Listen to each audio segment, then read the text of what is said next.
Hey, Shalom, ahchyam, Shalom. First and foremost, I want to give all praises and glory and honor that's due to Yahweh, ahchyam, Yahweh Shai, ahchyam, Rakakadash. Double honors to the apostles and the elders, a great millstone. Peace and blessings and salutation to the hopeful elect. Those in this gospel, brother, at the standard of Yahweh, ahchyam, Yahweh Shai, wherever it may be. It's ahchyam, Mahaloya, coming back with another lesson. Lord's will to be edifying.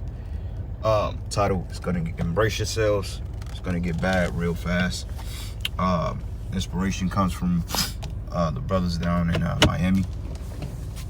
They were speaking on how things are going to get bad and how expect to meet your guardian angel.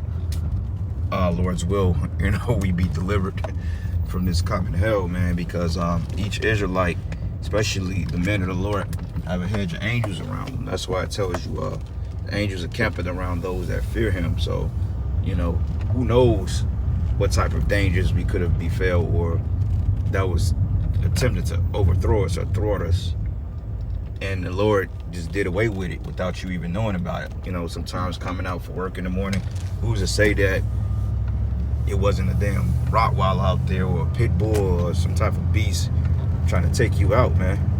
So you just never know.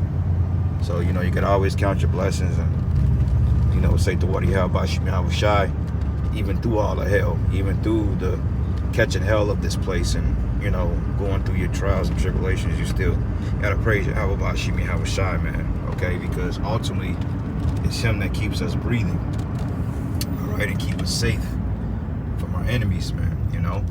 And we're coming into some times now that we're gonna need just that. We're gonna need protection from our enemies because Esau is getting ready to lose it.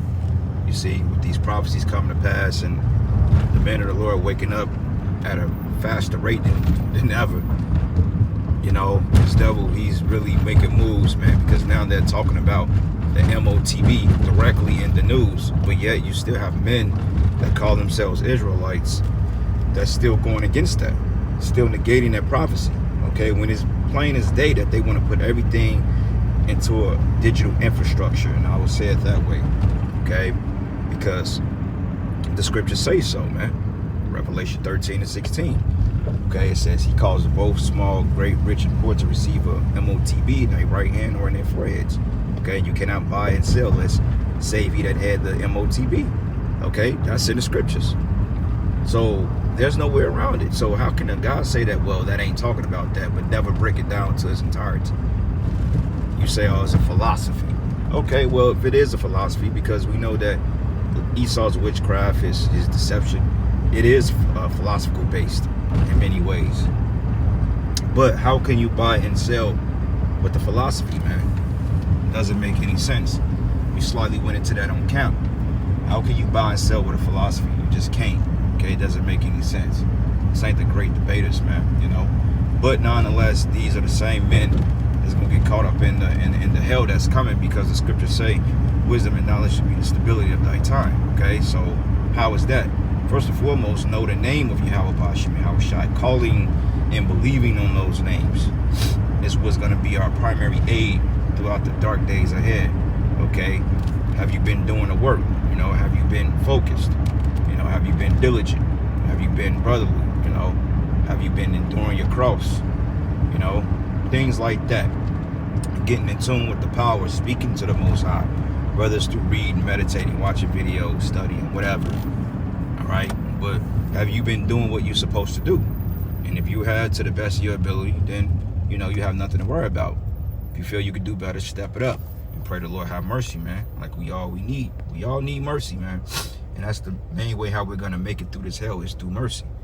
Okay, so this is the book of 1 Timothy 6 and 20. It says, "O Timothy, keep that which is committed to thy trust, and avoiding profane and vain babblings and oppositions of signs so falsely called." Right? Like with the whole C19, they talking about that's having another resurgence in the earth, and trusting the signs and all this other nonsense. But you ain't giving us, Esau's not giving us any signs to trust in. Okay, he's just basically telling us to trust in vain philosophy, vain deceit. Well, don't look into what I'm saying, just believe what I tell you. Nah, that's stupid. That's a stupid person. Okay, so no, we're not dealing with your philosophies, man. We're not dealing with your signs. We're dealing with the scripts. All right, Luke 10 and 18, it says, as he said it to them, behold, Satan as lightning fall from heaven, right? Because that's how quick Esau is going down. All right, this man is going down head first, and he's going down fast. Now, you probably can't tell because you still have a system that's intact, okay? But that's the thing with empires. Empires take times to collapse. They don't just collapse overnight. But right now, we're facing a collapse because every time you turn on the radio, you hear something about inflation is not going to let up. And then, you know, gas prices are still pretty high. Okay, they may have dropped 15, 20%, 20 cents in some areas, but it's constantly going up. They're fluctuating, you know. But let's just say here, summertime, if gas is not below $2, we're going to very well see the $5 mark here, $4 mark. You see what I'm saying? And different states like New York, Chicago, LA, you know, it's going to be even more expensive out there. And that's just one thing, okay? The food prices, the shortages, you know, the cost of beef is going up, okay? The cost of fish, poultry. I was looking for some deodorant yesterday, and a lot of the little ones that they carry, they don't even carry those no more. And the ones that they do got, they're expensive. I used to be able to get like a little stick of degree for like $1.78, I think. Now that shit is like $3, man. You know? So that shows you that inflation, okay, soon to be hyperinflation, as the Apostle Tahar always speak on hyperinflation. Now, when you look up that word inflation, it means that the price of goods increase because the money is being devalued. It basically just means devaluing of the money, okay? Because the dollar doesn't have the purchasing power it once had. Therefore, everything is going to seem more expensive, okay? Now you pay $7 for one pack of bacon there in Philly. I hope that bacon was turkey or beef. But yeah, man, so things is going up. Like I used to buy this turkey bacon, this butterball turkey bacon, man. It was like $2, $2.05. Now it went up to $2.78, man. You know, and the butter, that's not even like the most expensive brand, you see. But like beef bacon, stuff like that, beef bacon is already expensive. So if you was paying $7, $8 for it, then you probably paying about $9, $10 for it. You know, easy. You know, everything is just constantly going up, and it's going to continue to go up. But these peons in America, man, they don't see it that way, you see, because they so flabbergasted by bread and circus, and they swear up and down this summer is going to be okay because they're not locked down anymore. They can take off the, you know, the face pillows, you know, and the people just really believe, okay, well, you know, this has happened before, we're going to get through it. You people are constantly being rocked back to sleep, man. All right, that's all this devil did, was rock you jakes back to sleep. You see, because niggas like go over there to Germany, man, France, you know, they was man, they was over there rioting. They was over there throwing shit, you know, because they feel like, look, we ain't getting taxed to death.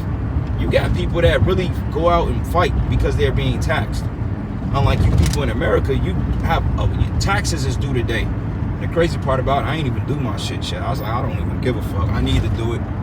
But see, what they did knew, and what I was trying to figure out with this whole tax thing is like, when I did my taxes last year, I end up on, but it's like they took way more, but I still end up on them. You know, now it's paid off, but it just like, every time I try to file my taxes, there's always some bullshit. There's always something that get mixed up or concocted. And honestly, this is the worst time of the year.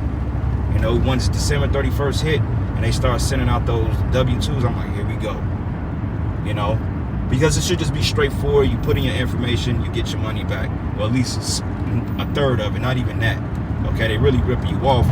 But it's just like, every time you do something, you end up on them. I'm like, how the hell do I owe you, but I overpaid y'all? Y'all owe me, if anything. So just like, I don't want to deal with the headache of it. So I got to go and do it today, which I do mine myself anyway. Straightforward, 10-minute process, but it's just a headache, man.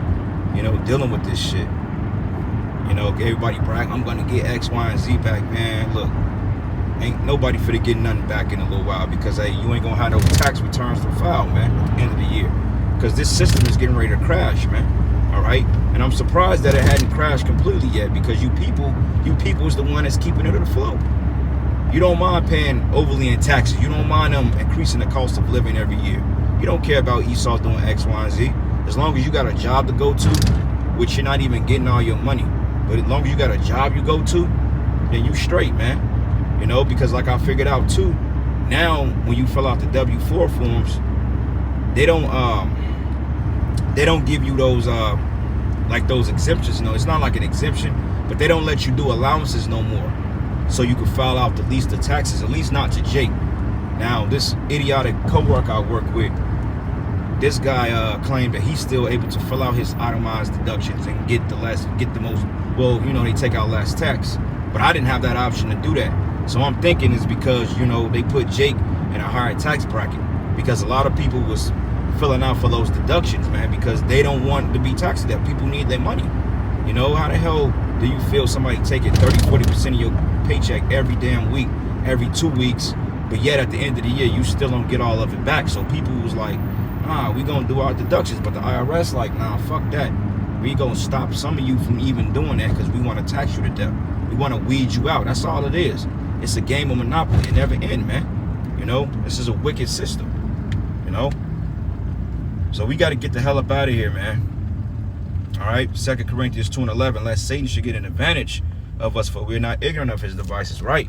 Okay, and Satan is not going to get an advantage of us because we see his devices. We see what he's trying to do with this MOTB, okay? We see what Esau was trying to do with collapsing the dollar and setting up the digital infrastructure. We see these things, okay? Like the scriptures say, a wise man or prudent man will foresee the evil far off, okay? So with that being said, we're preparing ourselves for that, you know, mentally, spiritually, mainly, okay?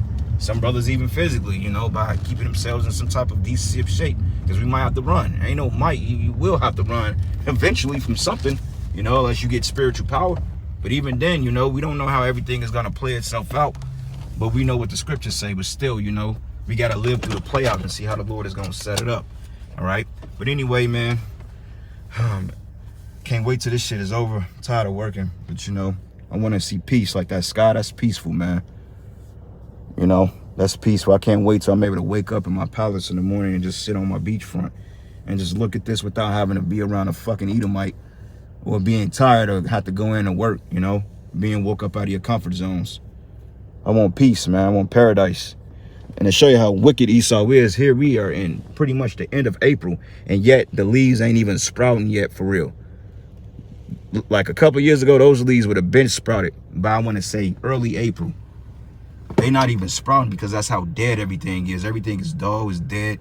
You know what I'm saying? The vegetation is shot.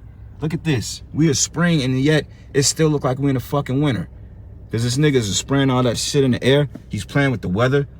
The natural cycle of things don't even realize that what time we in. That's why the scriptures say, because the earth is defiled under the inhabitants thereof, all the foundations of the earth are out of course. This is completely out of course. This is madness, man. You know, no greenery for real. Just straight dead and cold. Like, I'm getting sick of that shit, man. You know? But anyway, I'm going to end it there, brothers. Giving all praises and glory and honor that's due to Yahweh, ahchyam, ahchyam, ahchyam, and with that, shalom and the Bible ball.